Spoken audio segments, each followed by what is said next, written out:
This is Daybreak. Thanks for staying with us. The hashtag on X is Citizen Daybreak. The SMS code is 22422.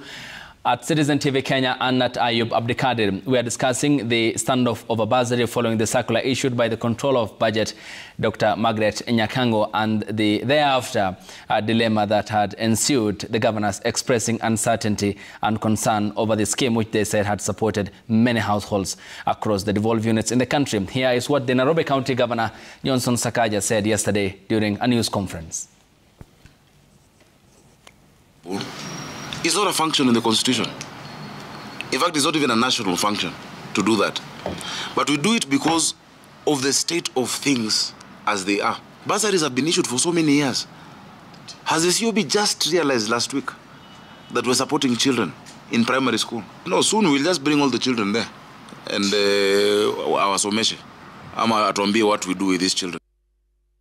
Well, Governor, and in your lengthy phone call conversation with the Controller of Budget, as you had mentioned yesterday, what then happens to the net safety scheme through education that the bursaries across the devolved units have provided for the families, and what was her response regarding that? The Controller stands by her directive. She is convinced that counties are carrying out a function that belongs to the national government. So I think what we zeroed down on was on the issue of discussing this in a more structured manner and not being disruptive in the sense of curtailing the benefits that are already accrued, because the county budgets, as I said, are public documents. We're already halfway through the fiscal year. So, and on that, I think she was positive that, yes, it's important to release what is already appropriated, and then we can have that debate as to whether we're really carrying out a national government function. And I agree fully with my counterpart from Nairobi, Governor Sakaja, that from where we stand as a council, we believe that bursaries are indeed a social protection issue, and any level of government can help. Ordinarily, as I said, you know, it's parents who ought to be paying fees for their kids, but we know the reality in this country. Two, Ayub, we don't really know what occasioned this, because the two levels of government, and that also includes the independent offices and commissions, are supposed to work in a manner that is collaborative and consultative. Had this been discussed and had the issue been raised, because we meet frequently at the summit, we meet at least once, at least twice a year, we meet frequently at the IBEC, we have engagements at sector forums. This has never come up. So, and this is why I'm calling it disruptive, because it looked too abrupt and it looked like it's an impromptu decision. We don't know what advised it. And then it raises all the speculation that could have been some, you know, the politics of things. And if indeed it is the politics of things, and if the controller is being pressured from some quarters, then it really makes bad politics for the national government, in the sense that... What does that pressure entail, Governor, given that you had mentioned this is very disruptive, it never came up during your summits, she approved the budgets for the counties. What do you attribute this to? No, we don't know, and this is why I'm saying, you know, there's an element now of speculation that comes in, who is really pushing the controller. Probably, as I said, if it's the politics of things, from whatever quarter, then we were just adding to the noises and problems that we have in this country. It makes very bad politics. It doesn't make good politics for anybody, because you know, denying fees to kids who had accrued that benefit, because some of them some of the counties have full scholarships that they were given to bright kids from disadvantaged backgrounds. The kids have actually reported to school.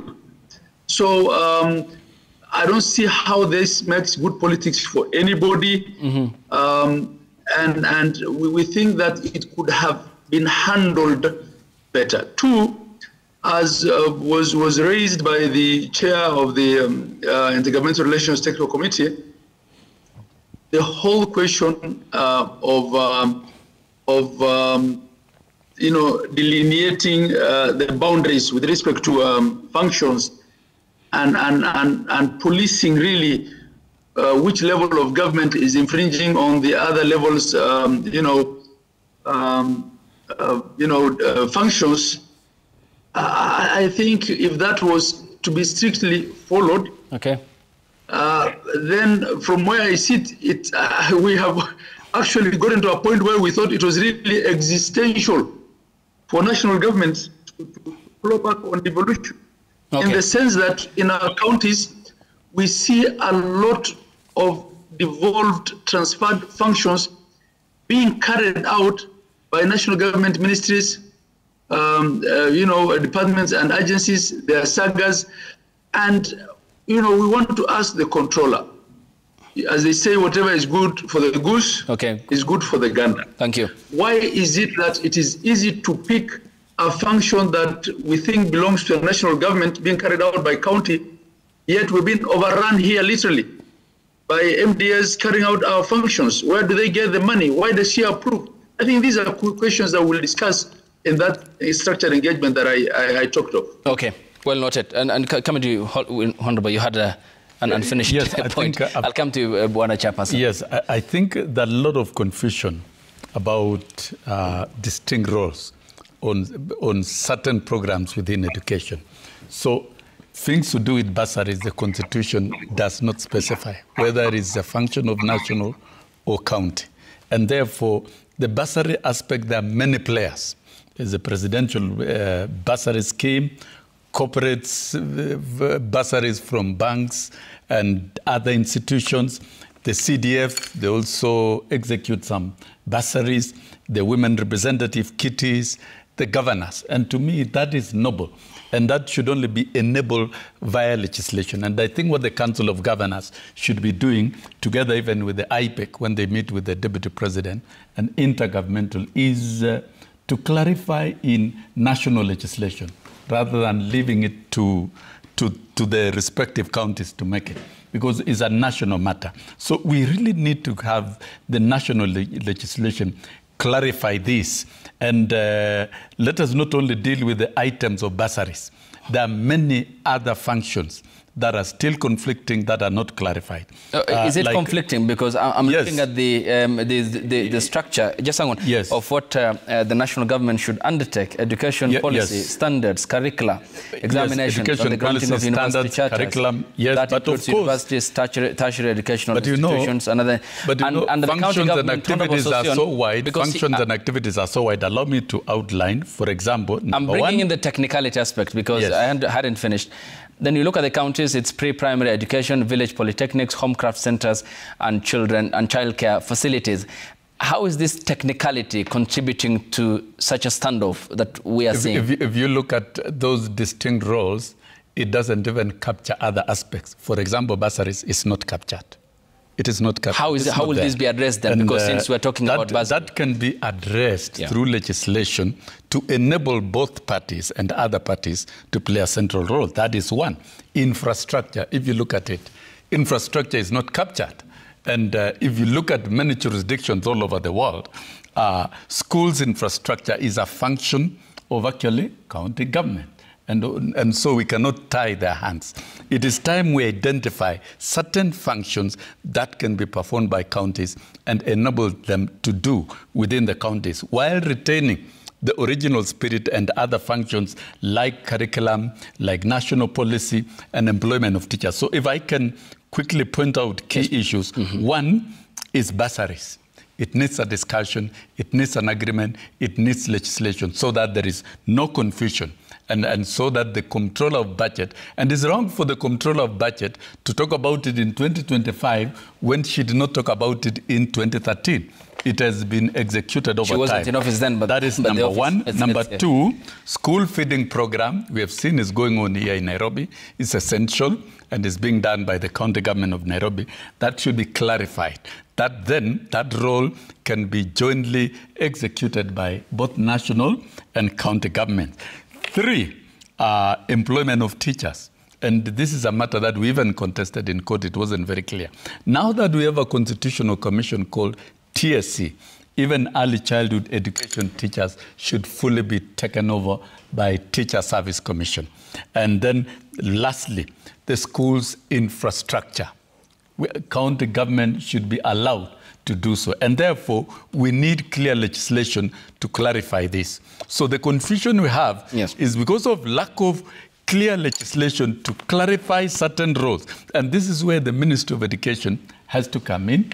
And we need a more further discussion, probably at IBEC, so that these roles are flagged out and they are properly clarified in law. If I look at school setting, Ayub, right now, the function of the counties is that of water supply. That is a function of counties, and things to do with sanitation. So I would say even in schools, provision of water in schools is a function of county governments. And so county governments have got to play a full role in schools, water supply, infrastructure, sanitation, that is toilet facilities and all that. Of course, that would still fall within the county government. So there are a lot of roles here that are not clarified. And that's why we are in the mix of confusion. And the controller of budget may be right to call out because this has not been clarified in law. And we need to clarify in legislation so that then education can function seamlessly. And Kithinji, coming to you. Looking back at the 20th of September ruling by the High Court, the 3-judge bench made up by Justices Kanyi Kimondo, Roslyn Burili and Mugure Thande ruled CDF unconstitutional. One of the determinations was based on the fact that the ruling said the act violates the principles of devolution. It also said that members of the National Assembly have no powers to undertake development projects and their role exclusively remains representation, legislation and oversight, and some functions therefore violates those that ought to be undertaken by the county governments. It seems to be that there is confusion all around, but here we are discussing a very pertinent matter, which is a right, education. How do we walk out of this crisis and mess to a rather structured way of funding education in the country, be it the national or the county governments? Okay, on that one, let me say that as Mheshimiwa here is saying, there are many, many important issues which need to be tackled in education. And for that matter, I very much associate with the sentiment that we need a more robust sector consultative forum where all the stakeholders are involved. And through that sector forum, then we can make recommendations to Parliament and to the national leadership, His Excellency the President, on what needs to change in education so that it is run better than it is running at the moment. It is true, for example, governors have done very well with the ECDs in terms of infrastructure and so forth. Nobody is very sure about quality in terms of delivery of quality by the teachers. On the other hand, it is clear that the national government, until the interventions by MPs recently, infrastructure was very bad in most primary schools. Again, because, so there is need for a national conversation. I know the presidential task force looked at some of these things, but there is need for a real look. Also considering that notwithstanding the provisions which we are looking at there under Schedule 4 of the Constitution, the Constitution also anticipated two things. One, that there would be concurrent functions, that there are functions which would be done by both levels of government. For example? It is just has to be agreed. What is not, because the Constitution was clear that everything has not been and bundled between the two levels. Yeah. Remember, we are only looking at 14 functions, but in the whole area of government, there are other areas. For example, even in matters of security, there are places where the county government needs to work with the national government for security to be properly managed. So there can be concurrent functions. Number two, there is also a provision that even for the functions which have been devolved or not devolved, that the national government can help a county government to do it, as long as there is an intergovernmental partnership agreement, and vice versa. A county government, like Nairobi County is doing in terms of school feeding program, can help the national government to feed the children in primary schools in Nairobi, as long as there is an intergovernmental partnership agreement. Then that cannot be challenged in court. But if any of them does it outside the framework of a formalized process of an intergovernmental partnership agreement, it can always be challenged in court. And indeed, when the school feeding program was taken to court, we were enjoined and we explained that we had actually facilitated the two levels of government to have an intergovernmental partnership agreement. And the court agreed that it was legal what was happening. Now, on the issue of bursaries, let me say again, and I cannot overemphasize it, yeah. And I have myself been on leave, so I haven't been in touch with the controller, but I know my officers have been, and my vice chairperson and the chief executive have been in touch with the controller of budget. We need to move fast. There is no question about discussions about releasing the current bursaries to schools. That should not be a debate. I agree with what the chairperson... So the money should be released? Yes, the money should be... for the time being, the control budget needs to, in my view, to suspend her circular. Pending, as they have discussed with the Council of Governors, that's what the chairman has told us, conversations about how do we go forward with the issues of bursaries and other issues. But if we take the position taken by my colleague here, Mheshimiwa Sosion, I think what is needed is a more serious conversation about how do the two levels collaborate and here is in delivering education better. A very fundamental point before I go to the governor, though, Kithinji. The High Court in that ruling also found that the kitty, it meant the CDF, which is nullified as unconstitutional, led to the duplication of activities and encroached into the functions that the Constitution exclusively grants the county governments. My only rejoinder to that is that this is not the only instance, which part of the reason why we have been doing unbundling and transfer of functions is because this has been happening all along in virtually every sector. And therefore, the journey we are embarked on now is to try to move out of that situation so that it is more clear how we have consolidated devolution and that to everybody it is clear what is their function, what is not their function. And to the extent that the delineation that we have done at the moment does not touch on an issue, it means that for the time being that function is concurrent between the two levels of government. And if none of the two levels of government is doing it, then one of the levels can always do it, if it is not clarified. And the concern that the chairperson of the Council of Governors had expressed a while ago is that the national government is encroaching into the space of the counties. It's the preying part. It's preying on some functions that are exclusively meant by the Constitution for the counties. How do you then mediate in such circumstances where the Council of Governors is concerned about the activities of the national government eating into their constitutional space and functions?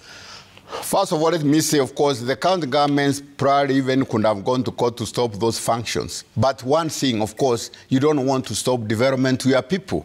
So although, for example, the national government might go digging boreholes and small dams in your area, in a county, which is a county government function, you don't want to be seen as a governor to be refusing development to your people. But for sure, if that county government went to court, it can stop that from happening. But that is not the best way to do it, which is why the Constitution was, the people who did the Constitution gave us a very clear mantra that the two levels of government need to keep in constant consultation and cooperation and coordination in whatever they are doing. But of course, to avoid waste of resources, to avoid disruptions such as is happening now. Really, therefore, those kind of consultations should go into anything, into, first of all, proper interpretation of what each of the two levels needs to do, and then consultations if you want to do a function which belongs to another level of function. Okay. At the moment, since we have now virtually clarified what are the two levels of government supposed to do between themselves in terms of unbundling and the nation, what we need to do now is to implement in terms of the transfer of functions between the two. Because again, also, you see, if you have money, and there's a, then you have to look for somewhere to use it. Okay, we'll talk about that, because that also translates to the amount of the shareable revenue that goes to the counties.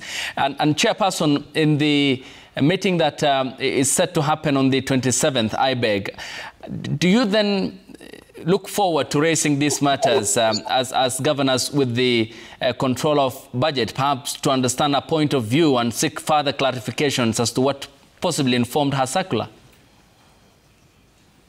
IUBS will raise everything, but honestly, I've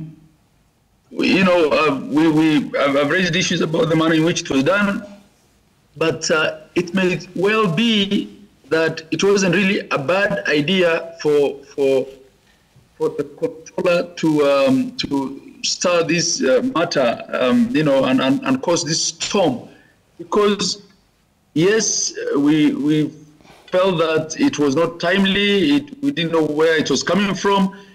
But there are fundamental issues being raised here by all the panelists, which probably someone needed to bring to the fore. Not only for the issue of bursaries, because for this one we actually feel that it did a welfare intervention, but the whole question of the respect of boundaries of each level of government.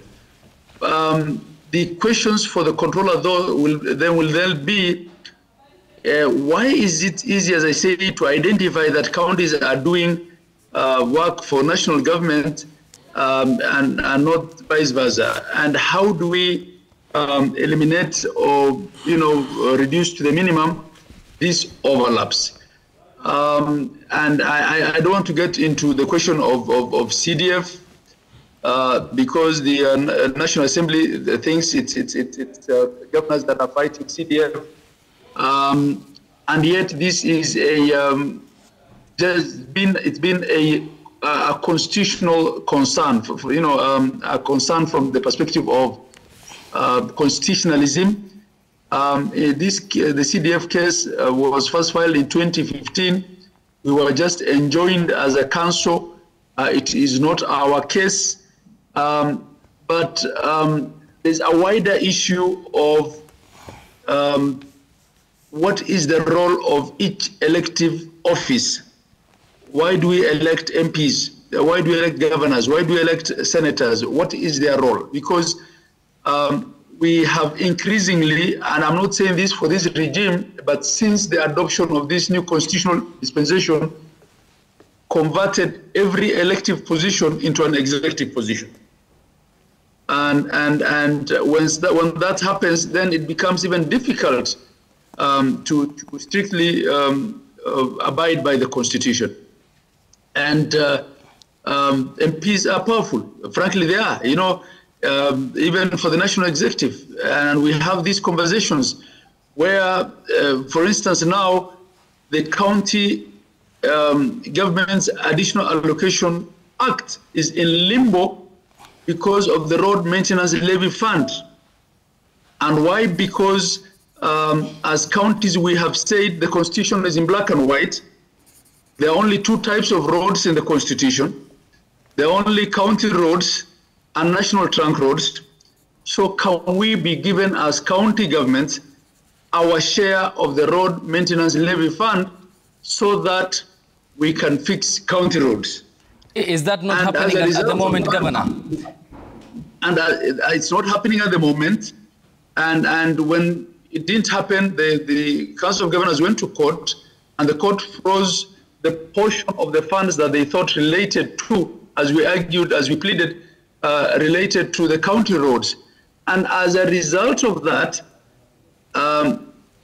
in end of January going into February, we are unable as a country to pass the County Government Additional Allocation Act, locking billions of shillings of both national government conditional grants and development partner conditional grants for counties, which money we need to spur economic activity, which money we need to do development and make critical interventions in the county. So the whole politicization of the question of the functions and the budgeting process and the bottlenecks that we place for each other in this budgeting cycle as a result of the positions that elected positions that we hold is actually being disruptive to the Kenyan public. Okay.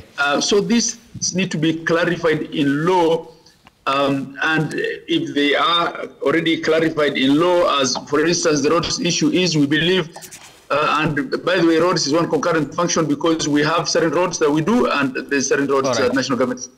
All right. So, Ayub, the point I'm making is, yes, probably now it's opportune, now that the controller has actually,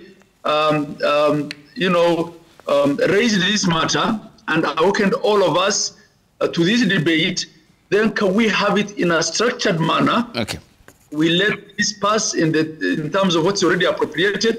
Then we come to the table and have honest conversations about the whole question of functions and how to move forward on the same while respecting the constitution that we gave ourselves as a country. All right. And Kithinji, coming to you before Honorable Sosion. Earlier in your opening statement, we talked about largely what you termed as political for the delay in the complete unbundling of the function. So far, what's the percentage in terms of what has been devolved fully to the counties as the constitution envisions? I don't think you can talk about it in the context of percentage. What we can say is that... How many roles? We don't actually have specific large laws which have not been. What we have done is to identify the elements of different devolved functions that, national government is doing which need to go to county governments. And I know that we have identified about 500 elements of functions. Yeah. Some of them might be very small and so on. And on that basis, therefore, we have issued a gazette notice which clarifies which level of government it needs to be doing what. And the work which remains to be done in the next phase is to identify the resources which should then be transferred to the county governments to help them perform the functions that we have identified need to be moved to the county governments additional to what they do at the moment. So I don't think we can talk about it in terms of percentage in that sense. Okay. Has it proven to be a difficult process given what the governors have consistently complained about? Education, just but an example of the issues that are subject to debate. Well, we organized very inclusive participatory forums and with both levels of government. And we can say, IGRTC just coordinated the work, led the technical process, but we and all the, what we have gazetted is what was agreed by representatives of ministries and state departments and the Council of Governors and the individual, actually, we also had officers from the county governments. Therefore, we can say, because the summit, the president, His Excellency the President, and the governors are agreeing to this process, I would say it went on smoothly. We worked under their direction. Therefore, there hasn't been much of a debate about what we have done so far. Of course, some officers sometimes are late in catching up with what is happening, and I will not even be surprised that there are maybe some senior officers who have not bothered to look at the Kenyan Gazette to know what they are doing, which belongs to the county governments and so on. Yeah. That is an exercise we are going to embark on to make everybody to sensitize all the ministries, departments, and agencies of national governments and the county governments. What are their functions and what should they stop doing that they are doing at the moment? Does that raise capacity questions? Well, two things about capacity. One is that it is a responsibility, very clearly stated in the Constitution of the national government to develop the capacity of the county governments to deliver that which has been devolved. That's the responsibility of the national government. Therefore, you cannot invoke the issue of capacity. And in many cases, anyway, the county governments don't see what capacity is. I mean, to the extent that it is not rocket science, they don't see what the national government is doing, that which they cannot do. That's what most of them would state, that actually the issue of capacity does not arise other than the issue of financial resources. Okay. So I think the issue is really to see what resources, to the extent that it is can be identified systematically through a rationalization process at sector level, need to move to the county governments to support them to do what there is. Okay. Remembering that, again, even with that done, neither of the two levels of government have adequate resources to do what they need to do and what they would aspire to do. Okay. Yes, Honorable Sister. Yeah, I think the initial confusion, because it was said, functions, resources follow functions. So really, the selfish interest, let me call it selfish conservatory interest of those are the national government and those are the county, is that they're looking at resources. But when we have this function, give us all the resources. If this function is a national government, give us all the resources. So that the mind is set and fixated on the resources.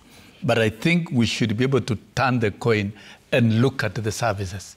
The Constitution framers were very wise that there has to be intergovernmental conversation on certain roles. And when you look at, for example, agriculture, the function of county government. But counties cannot do them alone. The national government has to come in. Look at the current reforms in the agricultural sector, like things to do with the subsidized fertilizers and other policy intervention programs. You talk of mega programs like irrigation. Counties cannot do them alone. There are points of convergence where national and county governments must work in collaboration to deliver certain aspects of functions that are either national or devolved. Look at health, for example. We are rolling out universal health coverage. It cannot be done by counties alone. It becomes a whole government collaborative program, whereas it is a function of counties. The same case with water. But I think, Ayub, yes, we were discussing here education, yes, particularly with respect to bursaries. And I would like to plead with the Council of Governors. I would like to plead with national government and even the organ called IPEC, Comptroller of Budget, Attorney General. They probably need a meeting among themselves and flag out some of these roles that are very urgent. Because like now, we did not make a constitution so that we inhibit the flow of resources to schools. The flow of resources from the different funders should not be inhibited, because by and large, Kenyans should be freed, or households should be freed from barriers of accessing education, like cost. So I believe very strongly, as I stated earlier on, there are issues in education that needs to be subjected to deep conversation and clarified in legislation. Employment of teachers, I've said it, because let's agree, county governments 12 years down the line have been unable to effectively employ ECD teachers, remunerate them very well, Whereas when we negotiated in the Constitution for an independent constitutional commission, it was meant to employ all the teachers within the jurisdiction of the boundaries of the Republic of Kenya. That is one aspect that needs to be clawed out of the role of the county government. Which at the moment remains feeding program. Which at the moment remains whose responsibility? Right now, responsibility of registration and of course regulation in terms of law is TSC. But counties are employing, but you find that the terms are varied and the salaries are varied, and that countermands the provision in the Constitution of a constitutional commission, who said a constitutional commission serves only national government. It serves the entire republic. That is one item. Second item is school feeding program. It needs to be co-shared with the national government. Bursaries is still a dual function of national and counties. And that is why the control of budget is out of order to raise the flag now after approving the budget. Okay, yes. She's doing it after approving the budget. Yes. And the budget has been processed. Yes, and then school infrastructure, counties, government, and in fact, I would expect the Chair Council of Governors and governors to really plead and front and vote for their role in school infrastructure. And then lastly, schools transport system. If you go to the US, the transport system for students is done by the counties. And those are functions that we must look at progressively and converse about them going into the future so that we can provide equitable, quality education that is accessible to all children wherever they are in the Republic of Kenya. Kithenji, your hand is up. I'll come back to you, but let me get to the governor. And Chairperson, what do you make of the proposals here laid out by Sosion, given that there is always the decry about the shareable revenue that goes to the counties? The National Assembly, for instance, had proposed 380, the Senate 400 billion, leading to the formation of the mediation team, and some of the issues still unresolved. How then do you undertake such momentous responsibilities as proposed here by Sosion, and given that there always has been the decry about the constraints financially?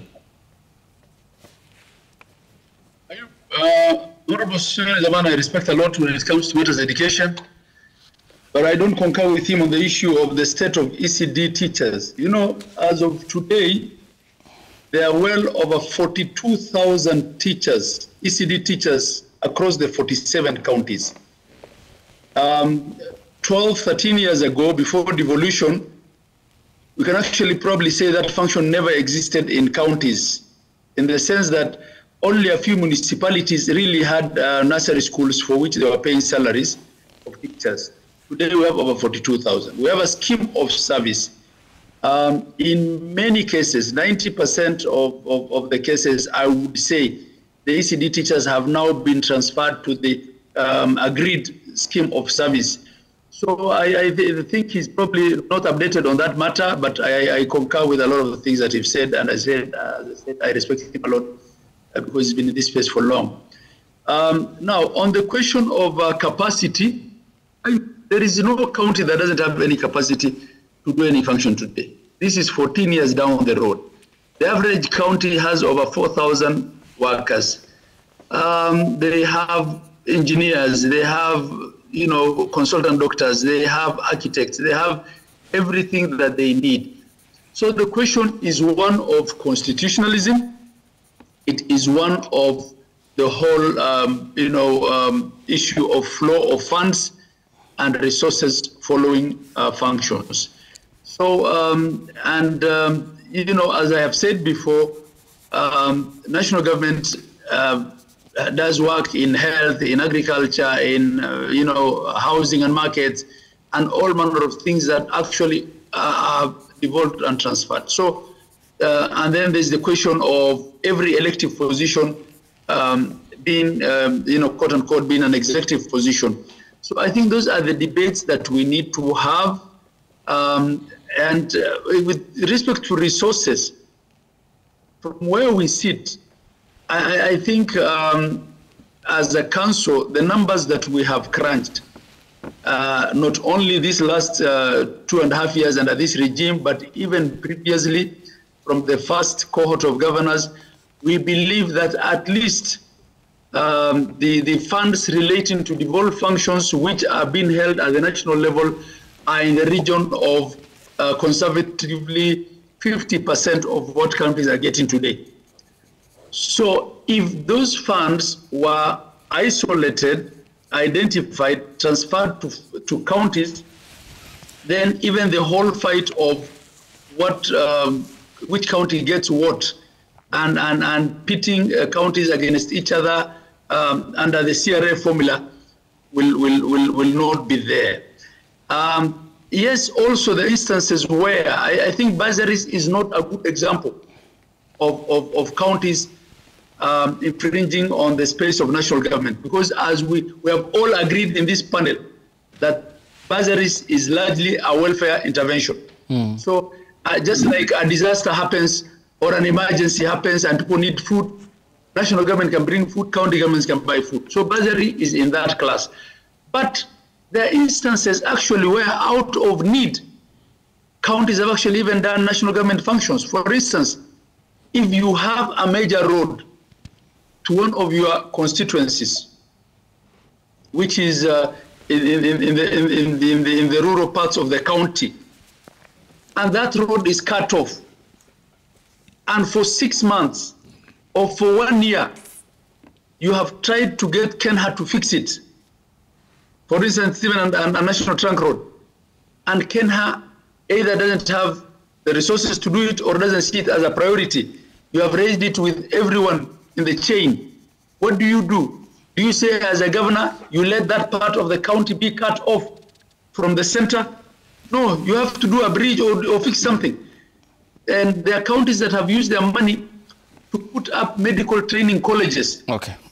And hand those over to the national government, because they realized if they have to queue for a medical training college from the national government, it will probably come in 20 years. And they can't carry out their function of healthcare for lack of nurses and technicians in the area of laboratory. So I think there are no clear lines. Okay. But even in instances like that, we did it through consultation. We consulted. We had agreements with the national government. All right. So the question is one of, if we were to consult, Ayub, and work in a collaborative manner, and we're not to surprise each other, and we're not to show who is more powerful than the other, I think, and we're not worried about who takes credit for what, we will really go ahead and verify in this case. Point again. Yeah. Yes, I think you had a point, please. Your hand was up. Sorry. Yes, one is that the Constitution, as it is actually, does not provide for absoluteness or exclusivity of any function between the two levels. And let me take a minute to explain. Okay. Even for all the devolved functions like agriculture, the national government has zero responsibility for national policy, for national registration. Okay? Therefore, for helping to lead the country in a sector strategy, how our agriculture does well. So, in fact, the biggest problem we have at the moment in terms of these things is the ministries have not fully embraced what is their role, which is strategic, which is policy, and so forth. And then they carry the councils with them, the county governments with them, so that, although the functions is devolved, okay, we are moving in sync. And that is the only way the country can move forward properly. Because the policy belongs to somebody else, although the function is devolved. The curriculum for ECD is a responsibility of the national government. Therefore, and yet ECD is being operationalized by the county governments. You can't do therefore curriculum or policy for ECD without consulting the county government. But if the national government, for example, thinks it needs to do something about ECD, it needs to constitute a national forum where they discuss how they are going to improve quality of ECD education in the country. What do the counties need to do? What do we need to do? And some of the issues, even what Mheshimiwa has proposed, if we were to talk about basic education between the two levels of government, what looks impossible at the moment between the two levels can happen. Obviously, again, on a case like ECD, different counties are doing things at different levels. As the chairperson has said, there are some who are not following the scheme at the moment, most probably because they don't have the resources to do it, or they don't have the capacity to do it. So that needs to happen. So I really would like to underscore, and it's a point which, therefore, the chairperson of the Council of Governors has made, consultation, cooperation, coordination. If that is practiced at both levels of government, then we can get our devolution to work. And with critical players, is it like the control of budget, which now you help, which you said that you will resolve the standoff, because it appears that there's a disconnect between her office and the governors with regards to the circular that she issued. And is this the same message of coordination and cooperation that you will walk into in bringing these parties together? Absolutely. And I would say really, and I would even plead, the point is that there is no time to lose on the issue of bursaries. As I have said, let the issue of bursaries be, for the time being, let things be as they have been for now. But let us enter into a more serious conversation, which is what Mheshimiwa has been saying here, on how are we managing education between the two levels? How can we do it better for the country? That, I think, is what is needed. Some schools are going to do, some counties are going to do school feeding program. Others are not going to do, okay? But there's no county without poor children, okay, who need food. Okay. Are we together? Yes, yes, 100%. Yeah. Now, I think what we are talking about here is leadership. The framers of the Constitution did not intend to put everything in the Constitution. And the Constitution Implementation Committee helped the country to develop legislation and to transit to the new dispensation. But even though we did not make enough legislation, and what needs to be done can be done now, I borrowed the leave of the chair very strongly that the issue of consultation, constant consultation and constant collaboration, and this requires leadership. Strong leadership from the Council of Governors, strong leadership from the national government. I know they sit in IPEC, and the Deputy President, Professor Kithure Kindiki, is a competent fellow who can work with them very closely. Strong leadership from all organs, so that then these items can be flagged out and addressed. And there is also need to strengthen consultation with the Office of the Comptroller of Budget, with the judiciary, and with all other necessary arms, so that we can clarify, so that then we are not in a confusion as to how to approach services to the people of Kenya 15 years down the line after making the Constitution. I would like to make a comment about CDF. Yes, please. Before we sample the feedback. And of course, CDF has been fought from all corners. But we all agree, since CDF was implemented in 2003, we no longer have Harambee drives to build our schools. CDF has done a tremendous job in turning around the schools infrastructure across the country in our public schools without conducting fundraisings. And so when we talk of we are conflicting with the spirit of the Constitution, I think we need to approach it differently. Okay. And parliamentarians must be open for further conversation, and all other arms. Probably we may think of redefining CDF, since it is 90% directed towards education, then it can be converted into a school infrastructure fund that is based in the constituencies, and it can continue doing what it has been doing, and oversight conducted by the members of Parliament. And it is possible to do so. What percentage? And Chair Council of Governors has also talked about what percentage of issues within the road. What percentage of education does CDF cover? CDF covers over 90%. Over 90%? Yeah, it's actually basically education.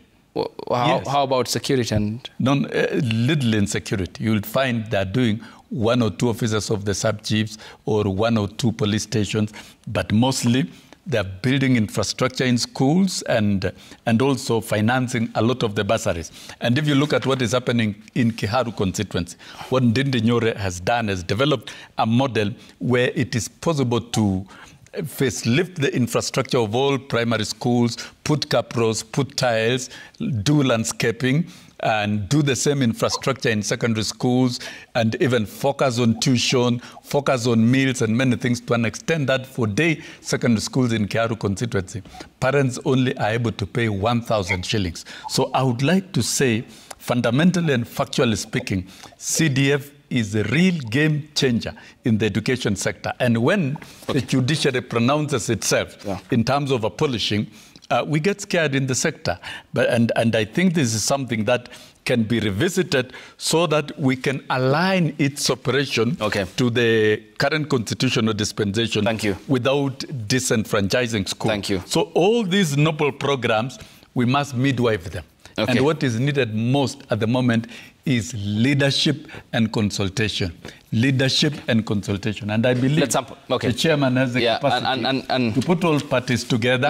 And where legislation is needed for clarity, may it be done. And it's an undertaking that his committee said will take on to bring the parties together. Let's sample the feedback. The hashtag on X is Citizen Daybreak. The SMS code is 22422 at Citizen TV Kenya and at Ayub.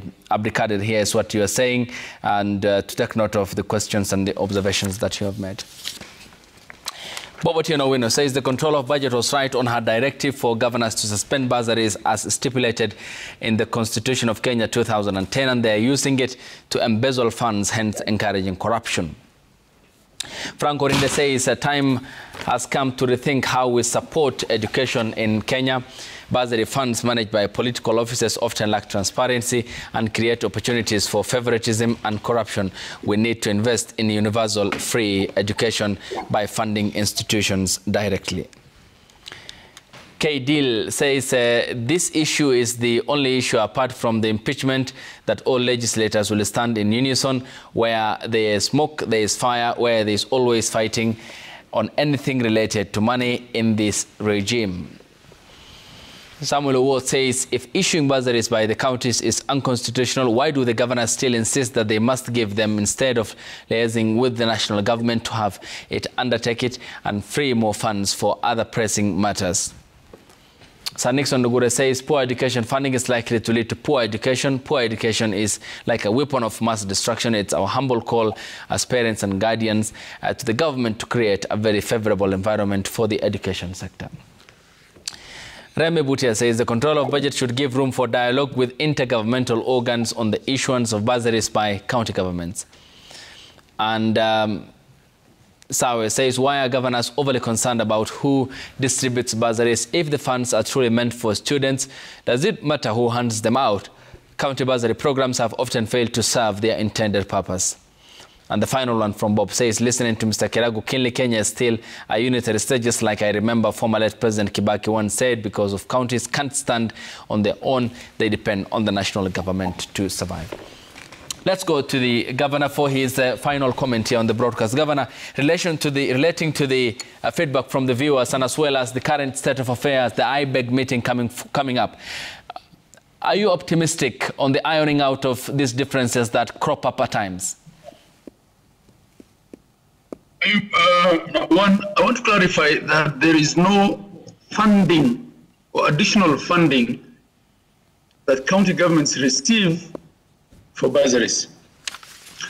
So when they get their equitable share because of need, we believe it's a moral question, it's a welfare question, that a county has a budget of billions of shillings and there are kids that are falling through the cracks for lack of fees, that governors have created these pots, these bursary schemes, which, by the way, are supported by, laws enacted by the county assemblies in the manner of distributing the same, in the manner of evaluating who is needy and who is not.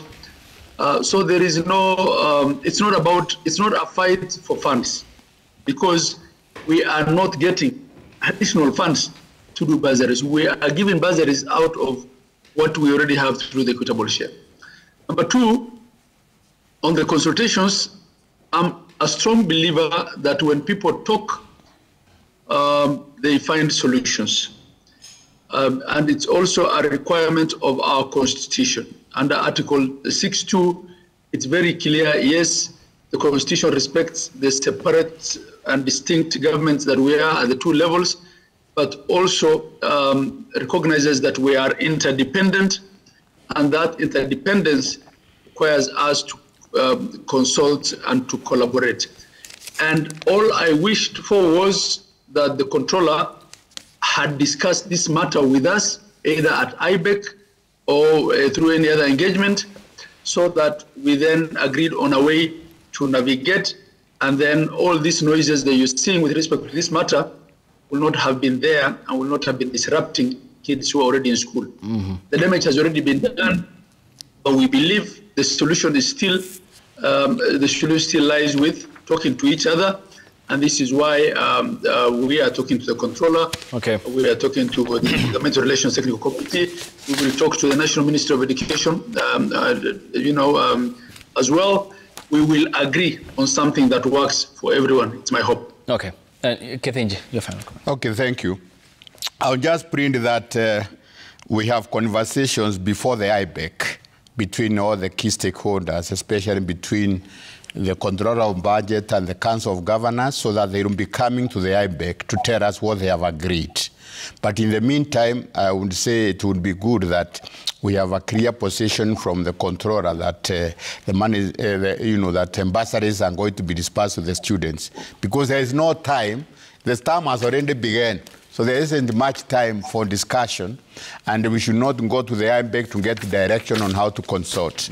I would print that we can have conversations which give way to a situation where we will be going to tell His Excellency, the Deputy President, and therefore the nation, what is the agreement between the Controller of Budget and the Council of Governors. Number two, let me say the Ministry of Education has responsibility for policy and strategies which ensure that our children, the children of Kenya, have access to quality education.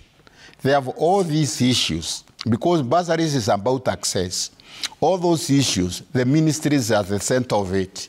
Therefore, we print to the ministry to take a leadership role in addressing the issues in education, and very much in the way that Mheshimiwa here has talked about. Thank you. So that, bursaries, school feeding program, and so on.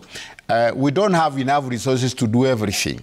And therefore, the most important thing is for the two levels of government to see how best they can optimize the resources available for the better, for the best delivery they can provide to the children of Kenya. In under a minute. I think it's a fact that Kenya really has devoted a lot of efforts and resources towards opening up free, equitable, and quality education for all our children in Kenya.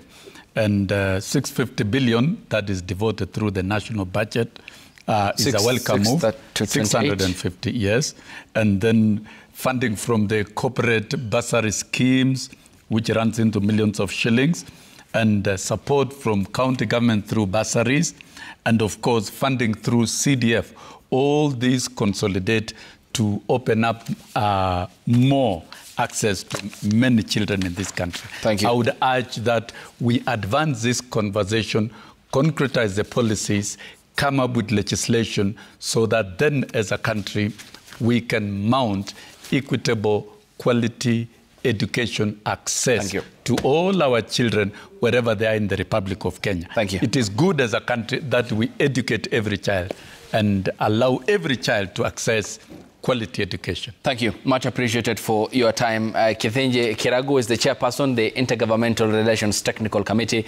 Much appreciated for your time, CPA, as well as Honorable Wilson Sosion, the former Kenya National Union of Teachers Secretary General and nominated MP, as well as Wajir County Governor Ahmed Abdullahi, who doubles up as the chairperson of the Council of Governors, FCPA, who joined us virtually from the county of Wajir. Thanks to you too as well for waking up with us here on the broadcast. The hashtag on X has been Citizen Daybreak. The SMS code is 22422 at Citizen TV Kenya and at Ayub Abdikader. Up next is Health and Life. Up next is Social Hour with Safina Chieng Ouma. Good morning.